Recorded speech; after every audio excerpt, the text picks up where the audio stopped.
Look at Part 1. Part 1. You will hear a telephone conversation about a car insurance claim. You have 30 seconds to look at questions 1 to 5.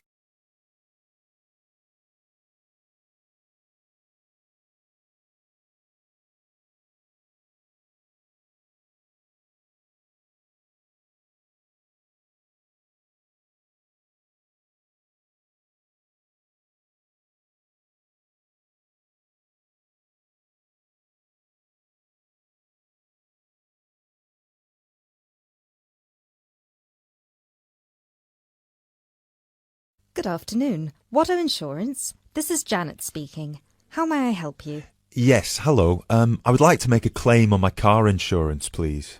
Certainly, sir. First of all, I'd like to inform you that all of our calls are recorded for monitoring and training purposes. Is that okay? That's okay. Could you please tell me your full name? Sure, it's Mr. Bennett Fisher.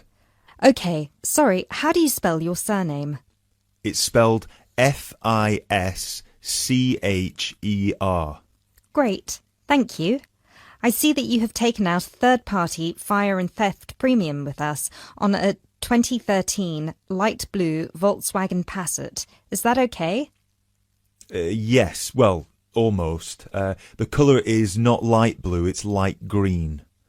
Okay, thank you for updating your information with us. What is the nature of your claim with us today? Last weekend, I had driven up to York on business and left my car in a monitored car park. However, it was only monitored until 8 p.m, and I did not return to collect it until 9:30 p.m, after which no car park staff were present. When I arrived at the car park, my car wasn't there. It must have been stolen. I see. Were there any valuable items left in your car which could have been seen from outside? Well, I had recently bought quite an expensive radio for my car, but the front panel is detachable, and I always stow it in my glove compartment. So, no, there wouldn't have been anything valuable on display. Okay, Mr. Fisher. Thank you for that information. I'm going to send you some forms through the mail for you to fill in. Before I can do that, I need to ask you a couple more questions. Is that okay? Of course.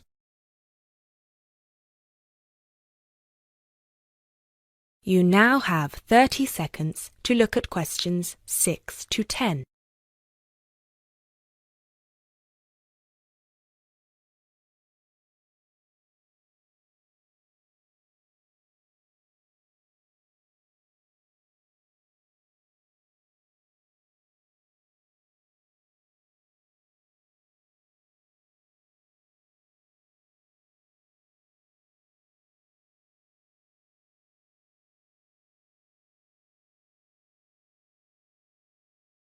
Thanks, Mr. Fisher.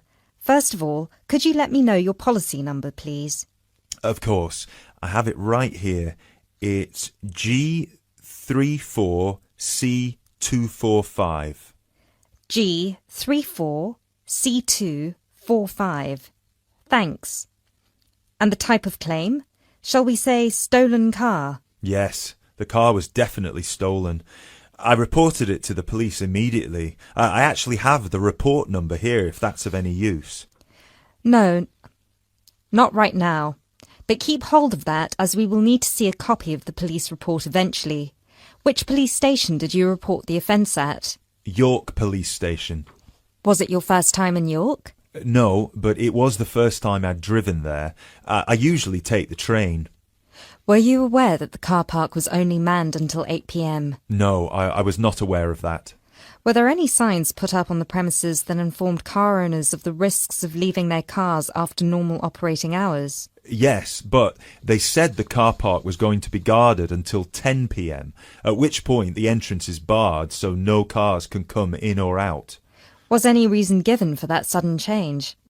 The police informed me that the staff on duty that night had left on an urgent call. I believe it was something about a family member being admitted to hospital. Were there any personal items left in your car? Yes, first of all there was the car radio I mentioned before. Oh yes, of course. Anything else? Just some CDs and an old jacket. Right. Thank you, Mr. Fisher. I have everything I need for now and will send these forms out to you shortly.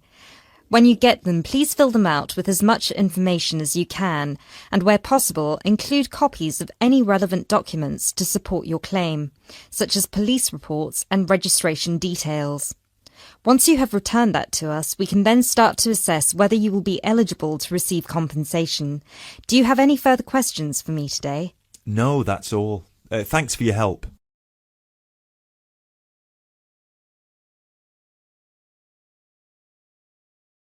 That is the end of part 1. You now have half a minute to check your answers.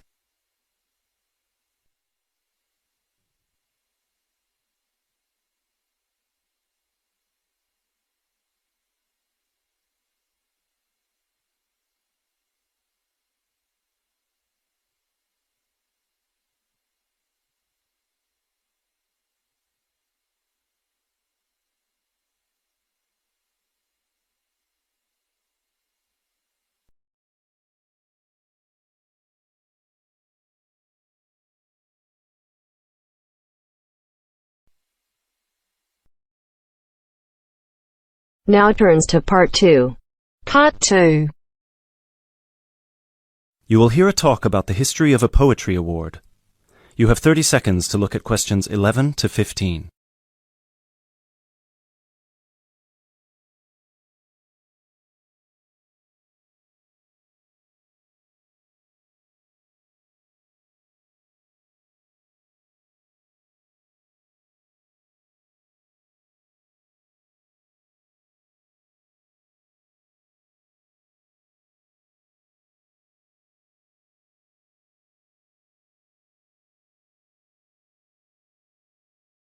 Hello everyone, and welcome to this year's award ceremony for the Antonia Watson Memorial Poetry Award. As with previous years, the competition has been particularly fierce and we received numerous excellent entries, so it's an incredible achievement for our 3 finalists who are sitting here amongst you, and we should congratulate them all. However, as with every competition, there can unfortunately only be one winner, and we will be announcing them shortly. Before we do, though, a few words about the award itself. As most of you know, the Antonia Watson Memorial Poetry Award has been presented annually since 2010 and was presented biannually for 2 more competitions prior, once in 2008 and once in 2006. It is entirely funded by Antonia Watson's very generous parents, who offer £1,500 to the author of the best poem on a topic announced at each previous award ceremony, as well as £500 to the first runner-up and £250 to the second, bringing the total up to £2,250. Now, a few words on Antonia Watson herself, without whom none of us would be standing here today. I briefly knew Antonia while at university, where we were flatmates for a year, and I'm afraid that any speech I give will not be able to do her justice, as she was the kindest, sweetest person I've ever met. Thankfully, this part of my speech was written with the assistance of one of her siblings, Thomas Watson, who was not only her brother, but also her best friend. Antonia was born in Slayford, Lincolnshire, in December 1986. From a very young age, she displayed an inquisitive and creative nature, matched in volume only by the gentle kindness of her spirit. She wrote her first poem, named Love Barks, about the death of her dog at the age of 10. This was also her first poem to be published at her school's newspaper, just 2 months after another of her poems, Be Kind, won the 1996 Triad Children's Writing Competition and was published in the competition's anthology. While her early forays into poetry were crowned with impressive success, Antonia unfortunately ceased to write for a few years following the death of her very dear grandfather, Peter William Watson, in 1999.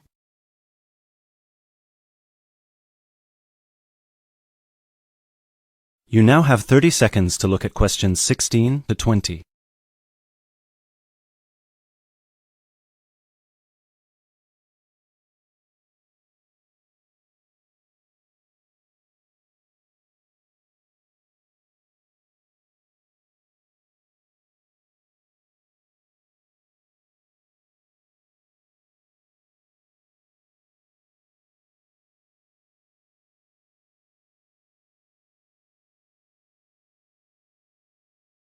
While her early forays into poetry were crowned with impressive success, Antonia unfortunately ceased to write for a few years following the death of her very dear grandfather, Peter William Watson, in 1999. Despite her writer's block, however, her artistic nature didn't lie dormant during the next 4 years. She had an active role in various theatre plays, and she also ventured into painting. A few of the plays are available on the internet, and you can find several of her self-portraits on our website, and you can see for yourself how impressive they are. But poetry, of course, remained her passion even then, which is why in 2003 she resumed writing, and her next poem, The War on Both Sides, was published in her college's journal. At the age of 18, Antonia moved to Sheffield to study English literature at the University of Sheffield. This is where she and I met, spending a whole year in adjacent rooms in a flat in central Sheffield. This is also where I met her good-natured, generous parents, Mr. and Mrs. Watson, who came to visit her regularly and always treated me like a daughter as well. Antonia and I grew very close during that period, and while we ran in different circles, we always found time for each other every week. Antonia self-published one collection of poems in August 2005.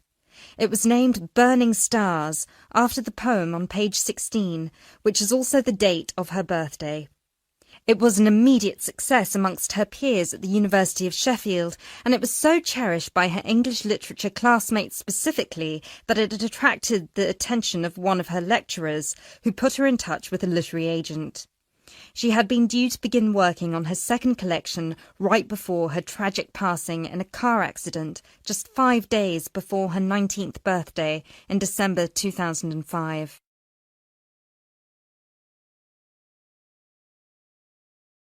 Antonia was always interested in societal shifts and how they affect humanity as well as the environment, and this award was designed to reflect her faith that regardless of what we do, we are all inherently good.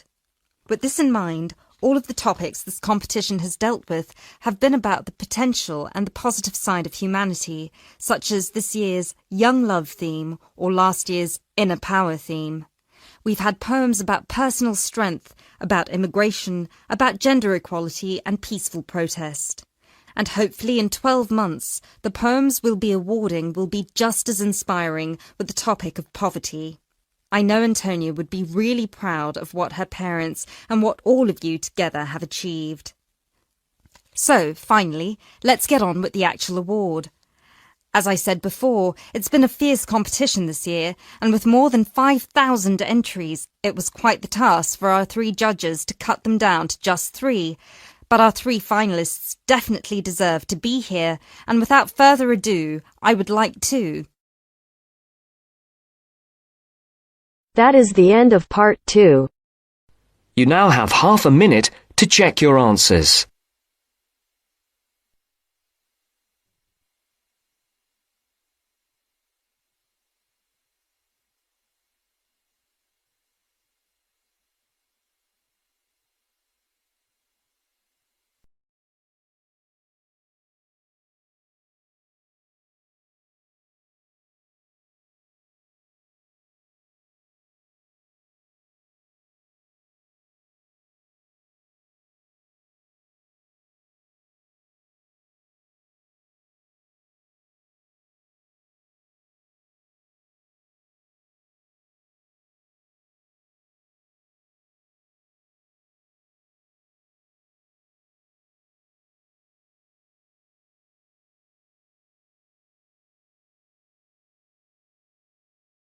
Now turns to part 3. Part 3. You will hear a conversation between 2 students who will discuss a project they're working on together. You have 30 seconds to look at questions 21 to 27.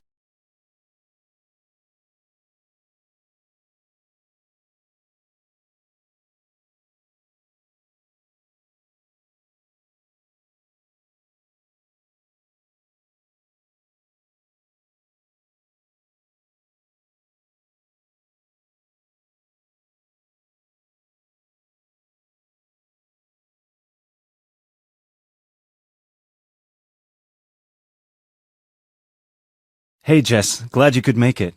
We've got a lot to discuss. Hi, Matt. Yes, sorry I'm a bit late. I did bring all my notes with me. Yes, me too. Where shall we start? Well, I think it would be a good idea to clarify our objectives just one more time. Yes, good idea. Okay, here we are.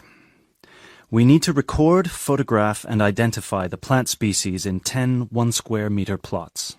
Does it say anything about where these plots should be and how they should be laid out? Ah, here it is. It says that all the plots need to be no more than 10 meters apart. And how do we choose them?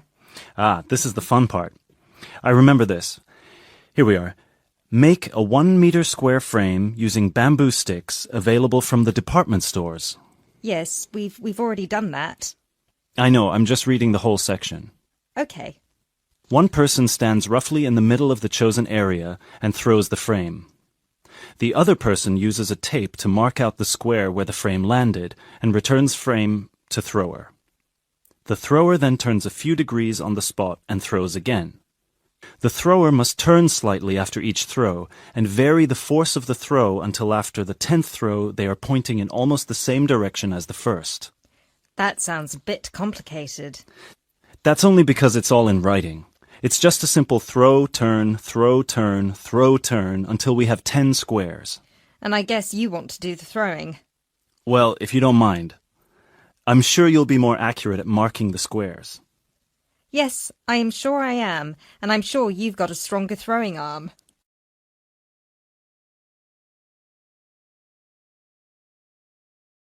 You now have 30 seconds to look at questions 28 to 30.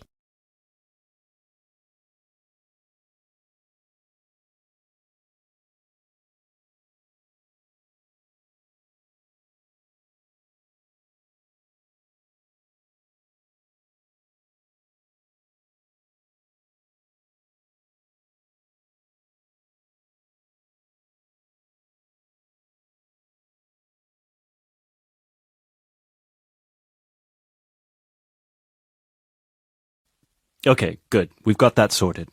Now we need to decide where to go. Yes, I've been thinking about that, and I've brought the map. Ah, well done. I forgot mine. Now, I've identified 3 possible locations, but they've all got some disadvantages. Okay, fire away. Well, the area around this lowland marsh could be interesting. There'll be a lot of interesting water plants here. Looks good, but what's the problem? Mainly that it's already a designated nature reserve, and I think there's already been a lot of research done here. Ah, I see. Well, I'd rather do something that's new and can be useful. I agree. That's why I identified this area further west. See, here, behind the beach. Oh, yes, I see. That area there, where it's flat, but quite high. Exactly. If you look a bit further inland, you'll see that there are hills which will protect that area from strong north winds. I see. Excellent.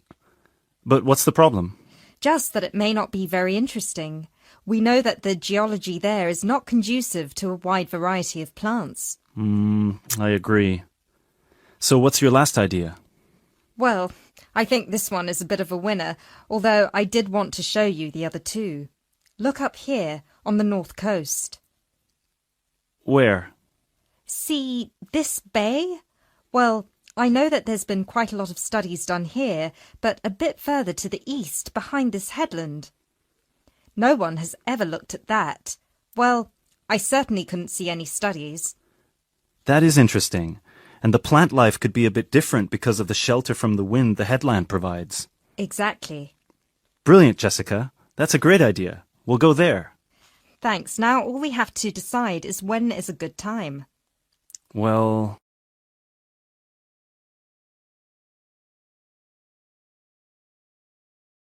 That is the end of part 3. You now have half a minute to check your answers.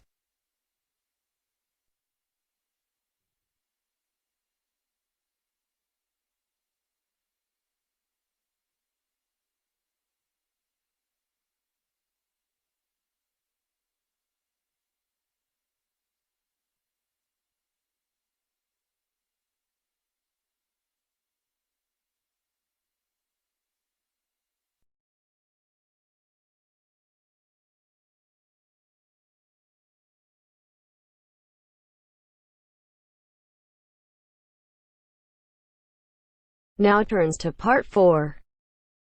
Part 4.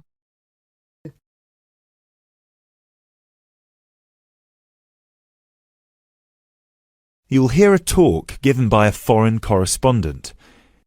First, you have some time to look at questions 31 to 40.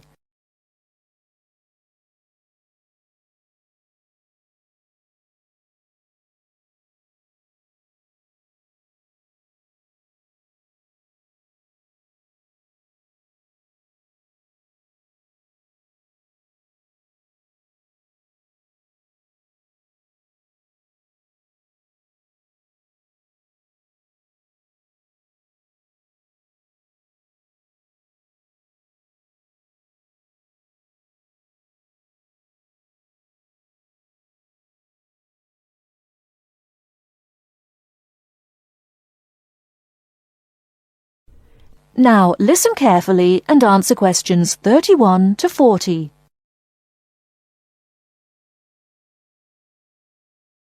Good evening. As I assume most of you are already aware, I have been asked to come here and talk to you, essentially give you a quick overview of the life of a foreign correspondent, along with a few tips on how to become a successful international reporter yourself, should this be a career choice you elect to pursue. So let me start by this. Don't become a foreign correspondent, at least not due to the romantic notions that come attached to this job, or what you've seen in the movies. Being a foreign correspondent does not mean exotic adventures. It doesn't mean finding yourself at the heart of the action and putting yourself in danger to inform the world. Let me just tell you this. 80 journalists are killed each year in the line of duty. Many more find themselves in prison or are attacked. You need to think hard. Is this the sort of career I want? Is this the kind of reporting I'm interested in? And only after you've carefully considered all the pros and cons should you decide. But let's focus on those of you who believe that, yes, you've got what it takes to be a foreign correspondent, and this is definitely why you decided to study journalism here. You're all third-year students, which means I don't need to waste my time telling you the basics. Of course, you need to read a lot. Books, novels, newspapers, blogs, and of course you need to be acceptably proficient in various media skills.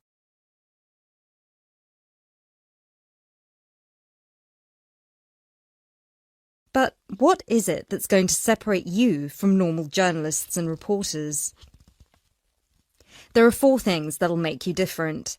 The first thing is your experience of the world. You can't call yourself an international reporter unless you've been around and seen different places and different cultures. Seize every opportunity to visit other countries, meet people from around the world. It doesn't matter if it's business or leisure, just hop onto a plane and go everywhere. This will expand your horizons and sharpen your mind, something that, as a foreign correspondent, will help you understand better the culture of the country you'll be covering. And speaking of culture, this is a term you need to make sure you fully understand. What's culture? What makes a country's culture? Explore the culture of the country you're interested in. The music, the literature, the religion. Are there any cultural practices or conflicts you need to be aware of? Are there any tensions within the country? Why? The most important element of culture, of course, is the language. Do yourself a favour, whether you're planning to become a foreign correspondent or not. Learn a foreign language. So many of us are culpable for just sticking to just English, and while English is a very important language in the world, it would be foolish to think it's the only one. Pick a language whose sound you enjoy, a language you find interesting. Trust me, your future CV will thank you for it.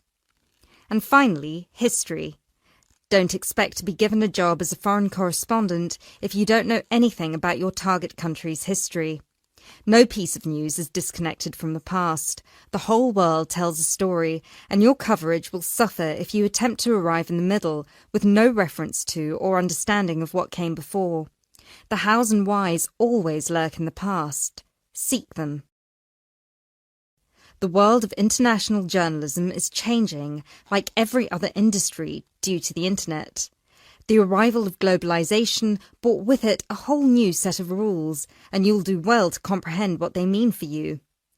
Unfortunately, gone are the days when a newspaper would hire you and deploy you to a country. Increasingly, newspapers around the world are beginning to favour freelance journalism, offering opportunities to local reporters with the necessary chutzpah and an understanding of the zeitgeist in their region. What this means for you is that you won't just have to start at the bottom. If you want to sustain yourself as an international reporter, you'll also have to pursue many different avenues at once. You'll need to persevere and push and build contacts everywhere. An old student of mine, a terrible student at university, but an incredibly intelligent woman, she came to find me at a conference that was recently held in Yemen, where I delivered a speech on the future of journalism. She was working for 3 different newspapers as a freelance foreign correspondent, one of them The Times, and she told me that the one piece of advice I gave her that stayed with her and helped her with her career was this: don't be afraid to fail. It will happen over and over again. It's how you deal with it that matters most. So keep this with you, this one piece of advice. Oh, and don't forget, your passports need to be kept current at all times. Thank you very much for listening.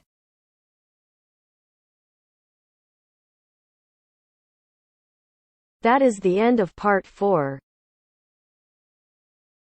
You now have half a minute to check your answers.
Hi, this is IELTS Bob.